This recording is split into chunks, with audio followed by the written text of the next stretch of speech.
Welcome to the session for PMEA on Synchrony, Relationship, and World Music Drumming. Today, Michael Checo and I will be leading you through some world music drumming activities. While we do that, we will also be exploring new insights from research and some world music drumming activities. We will be demonstrating how emerging insights from neuroscience may shape your intentions for social-emotional learning in the classroom. I'm going to be reading from a script today because there's so much condensed information that I want to be very precise and succinct as I give this presentation. Our reason for presenting neuroscience research alongside a world music drumming experience will be that an understanding of research may make you even more committed and more intentional about what you do every day in the class. For me, this research has emphasized the power of collective drumming and how we spend our time in synchrony. So I am Dr. Kevin Schwaner-Johnson, and I am Dean of the School of Arts and Humanities at Elizabethtown College. I also lead the Master of Music Education that is among the first to be focused on peace building, social emotional learning, and world music drumming, where I also host the Music and Peace Building podcast at musicpeacebuilding.com, exploring conversations that, quote, reclaim space for connection and care in music teaching. Michael Checo is a renowned instructor within the world music drumming curriculum who also teaches within our master's program and teaches general music at Middletown Area School District. Our workshop will be framed by our peace-building interest and curiosity in exploring music education practices that promote social-emotional learning and develop pro-social attitudes and behaviors within students. We believe that music, and in particular world music drumming, promotes a balance between the interdependence of community with the independence of expressive voice. Within intentional moments of synchronous music making is the opportunity for meaningful social-emotional learning within music classrooms. This workshop is going to explore how understandings of social synchrony and attachment theory deepen approaches to the development of empathy, emotional regulation, affiliative bonding, and pain management. We will also explore emerging findings that may indicate that synchronous music making may reduce intergroup bias, which in many ways is fancy language for questions about how do we reduce systems of bullying, racism, xenophobia that cause violence or intimidation between in-groups and out-groups. Levy, Goldstein, and Feldman define social synchrony as the coordination of behavior among affiliates of members during moments of social contact. Notions of synchrony were first noticed during explorations of mother-infant bonding interactions. However, most important for us as teachers in the arts, researchers have discovered rich data about intentional synchrony that is created through dance. And there is emerging research measuring the neurosynchrony of musicians. What happens when students match their movements with each other, whether in marching band, a folk dance, or in community drumming? As music teachers, we know intuitively that there is some kind of high that is produced from coordinated musical exertion. This session will explore the fact that there is much, much more to the power of synchronous musical interaction, alongside explorations of world music drumming activities with Michael Checo. Modern attachment theory. Modern attachment theory is explored in numerous disciplines, from psychology to anthropology. For the purposes of this workshop, I am naming attachment theory as an area of extensive research exploring the biophysical and social expression and impact of affiliative bonds and interactions, basically relationships. This area seeks to ask questions like, how do mothers and infants connect? What is the impact of good, caring relationships? What is the destructive impact upon a disconnected relationship? How do attachments or relationships form our understandings and expressions of social-emotional learning and pro-social behaviors? In short, does a caring relationship cause a person to care for others? As teachers, we know that our presence and our choice to care about our students makes a difference. Modern attachment theory also often works from research that builds from the truths that we know between early caregiver and infant interactions that are often described as rituals of interaction and synchrony. Beginning with breastfeeding and face-to-face play, babies develop their attachment and connection with caregivers through synchronous interactions. And I am so thoroughly interested in attachment theory from a peace-building and social-emotional learning lens, because this research offers incredible insights into the roots of pro-social behaviors that we cultivate in our classroom. From a review of research, we know that individuals with healthy foundations of attachment are better able to engage in close relationships, maintain emotional balance. People with attachment security also demonstrate more accurate self-appraisals, meaning that they have a more balanced picture of their strengths and weaknesses. People often seek further information even after obtaining negative feedback. People also demonstrate openness to new experiences. They are more open to the vulnerability of ambiguity that allows an individual to learn new mental schemas. People experience a willingness to enjoy the flow of experiences, better performance on creative problem-solving tasks, and better instrumental and socio-emotional functioning during group interactions. And if you take a look at that list and just note how many of these things do we want to cultivate within our musical classrooms, I would bet that most of these are high on our priority list as we're seeking to build wonderful students and individuals. Maybe most important to a theory of peace building in music education is the concept of intergroup bias and aggression. Intergroup bias is the degree to which an individual perceives their own in-group as better than others. Individuals with damaged forms of attachment appear to maintain self-esteem by devaluing out-group members or attacking them when positive qualities, quote, can endanger the belief that we are better than them. Many of us recognize our efforts in this area with bullying prevention programs. We could get lost down a rabbit hole with all of the fascinating research on attachment theory and pro-social behaviors. I, for one, definitely could. However, now we are going to tightly focus on the power of synchrony and intersperse this with Michael Checco demonstrating specific activities that can be approached through world music drumming pedagogy to develop imitation, coordination, and synchrony. Let's begin with a video by Dr. Ed Tronick and the flat face experiment to first examine what synchrony looks like when it occurs between a mother and an infant. This video compares and contrasts an engaged synchronous interaction between mother and child with a separate experiment in which the mother causes deep stress within the infant as she approaches the infant with a, quote, flat face. We may ask ourselves about the ethics of this experiment because it is so incredibly difficult to watch. Why would anyone put a baby through this kind of torture?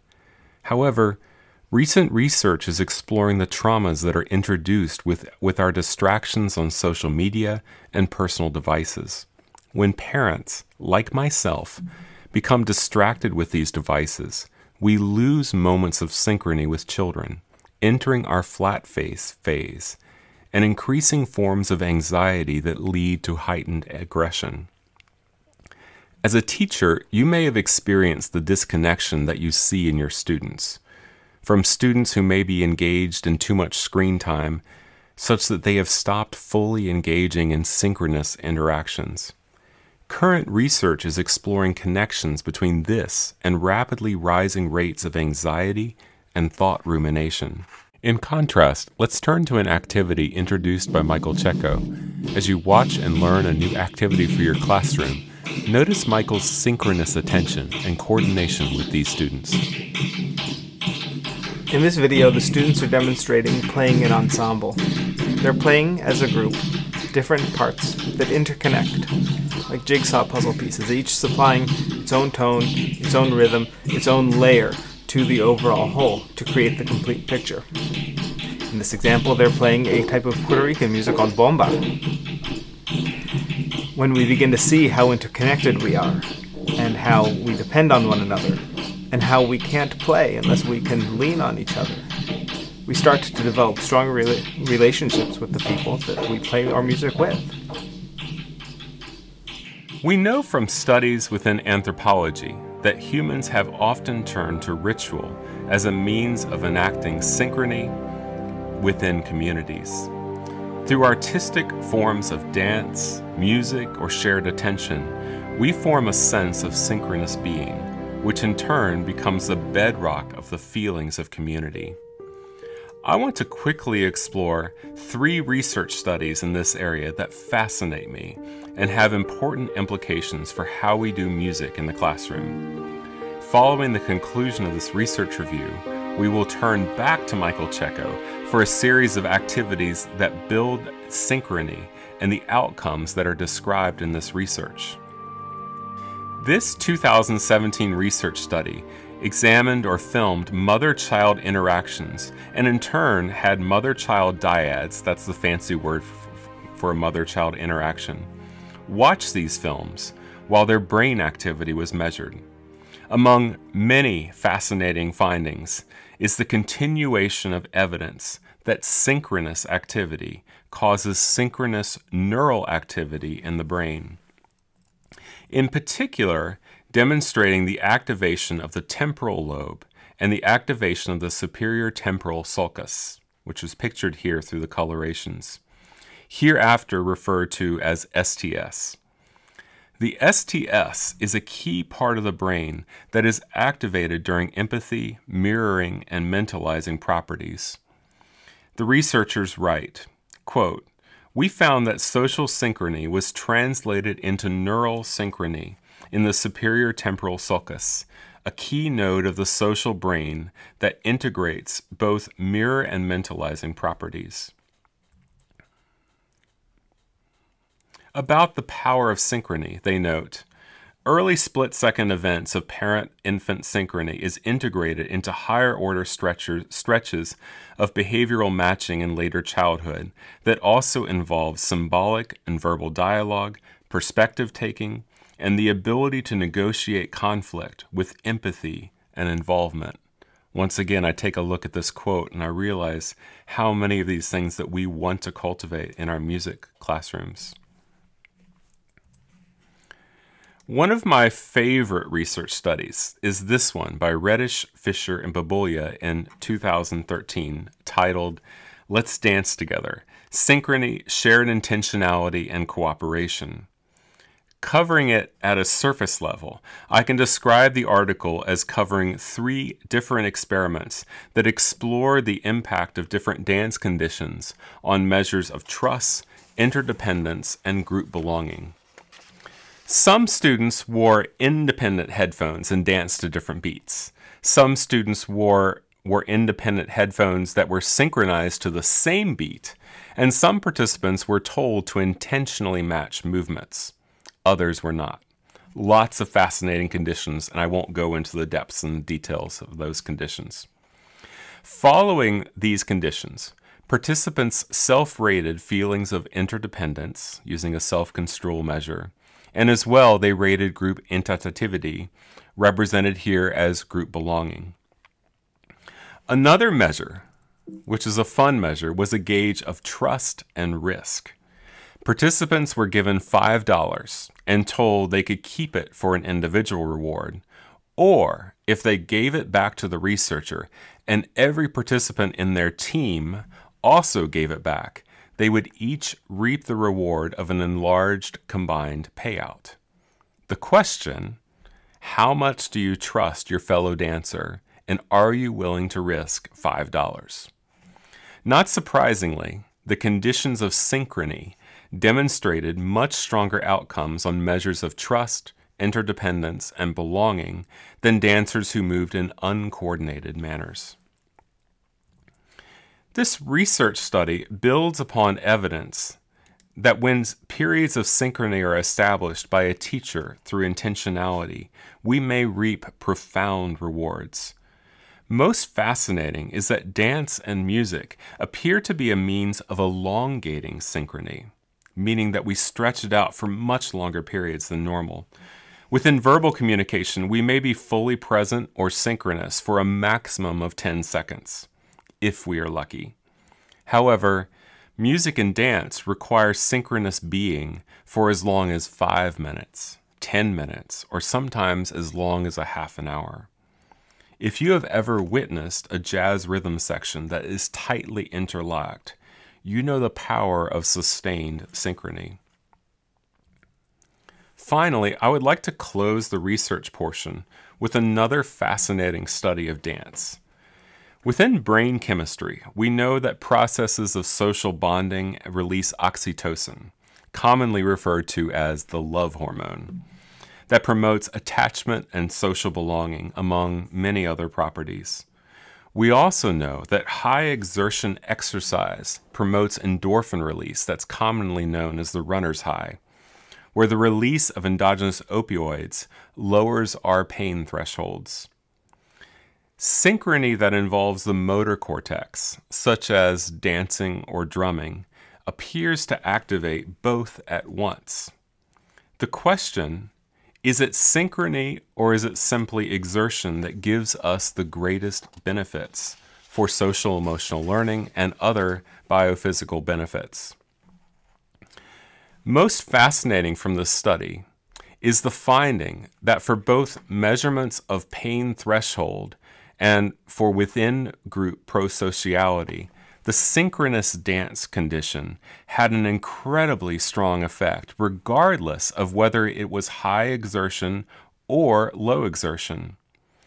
High exertion dance used full body movements, while low exertion dance simply used small hand gestures while people were seated. So if you look at this graph, you can see that synchrony, partial synchrony in the high exertion category, as well as synchrony in the low exertion category, had a very strong effect on a measure of prosociality index. There's another diagram too, which I'm not showing, which is about pain threshold, which looks very similar to this. But we can see that when it comes to synchrony, it doesn't matter whether it's high exertion or low exertion. Low exertion dance that simply uses small hand gestures. Small hand gestures while seated. What does that remind me of? Michael Checo will now introduce a series of world music drumming exercises that are designed to enhance intense synchrony through call and response patterns. In this video, the kindergartners are engaging in a very playful activity in which they get to take turns, each being a leader. The leader demonstrates a rumble sound. They decide when to start and when to stop. All of the other students need to watch them and follow the directions from their leader. It helps develop focus in the class, and it helps everybody to see each individual student as somebody that has leadership ability.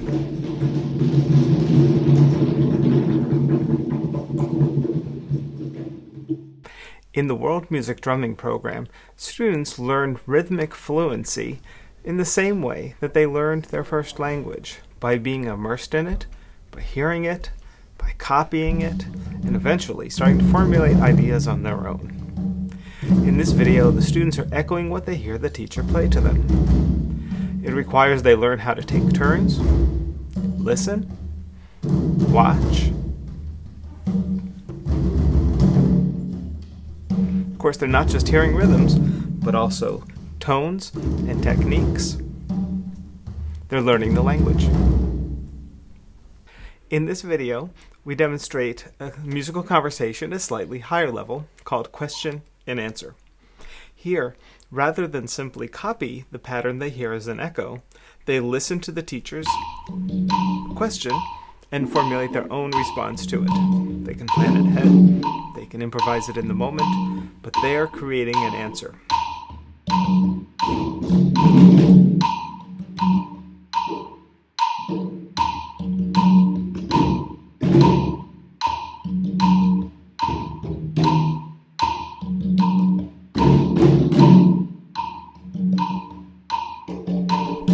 So I might use a question like this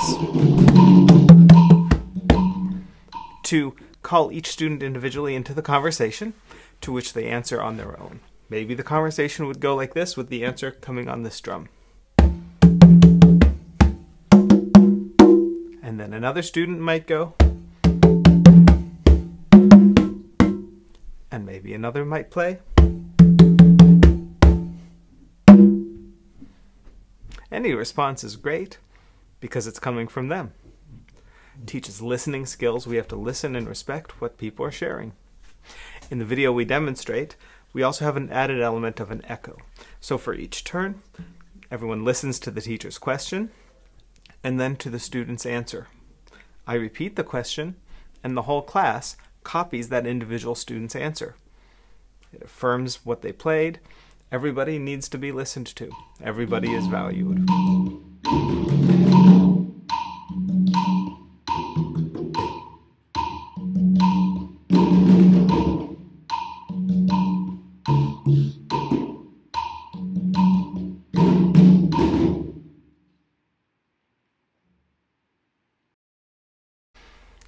In this example, the students are demonstrating a type of musical conversation called call and response. Similar, but distinctly different from question and answer. In question and answer, the teacher plays a common question to each student to give them an opportunity to create an individual response to that question. In this call and response example, the leader can play any improvised call to the class to call them into the conversation, after which they respond with a unified, planned response. I call this call and response exercise everybody's drumming. Let's do it. Let's start with this still drummer. Hands ready.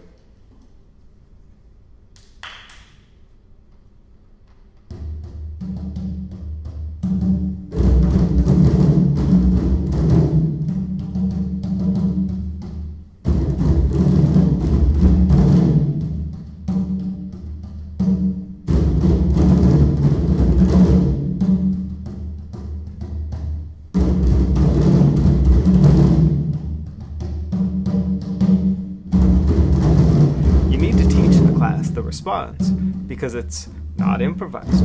So the response that they use in this pattern goes like this. It's a 4-beat response. Now Will Schmidt, the creator of the world music drumming curriculum, would always say, if you speak rhythms with syllables and while you drum, you're going to remember them twice as long and learn them twice as fast. It's a pretty good deal. So when I taught this with the students, we developed words to help them remember and organize the rhythms. So when we drum this pattern, we learned it with the syllables. We are super cool, we are drumming, and they speak it while they drum. We are super cool, we are drumming, until they feel confident enough that we can take those words away, like we can take the training wheels off of the bike. But we make sure everybody can do it. Everybody can play with us before we do that, because we don't want to leave anybody out of the musical experience. So the conversation might go like this, with my call coming here and the response coming here.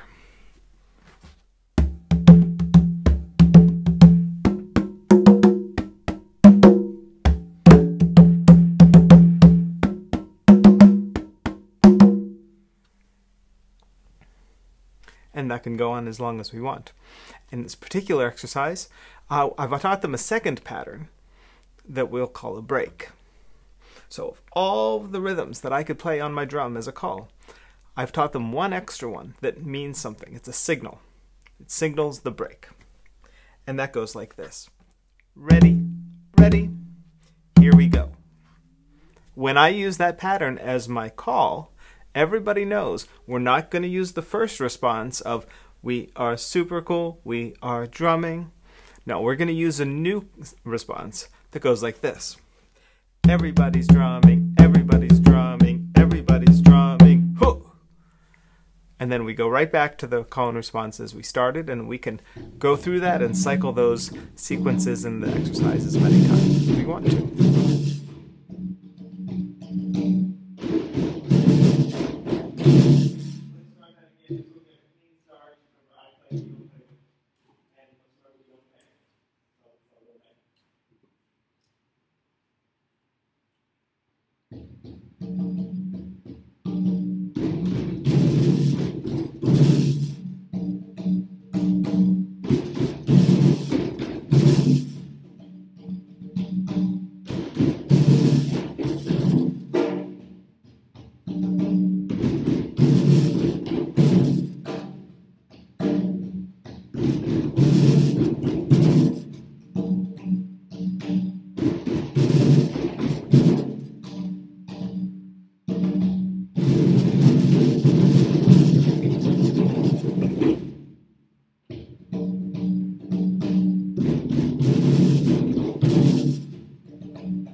Thank you, Michael, for those exercises that will lead us into embodying these practices of synchrony that are so powerful.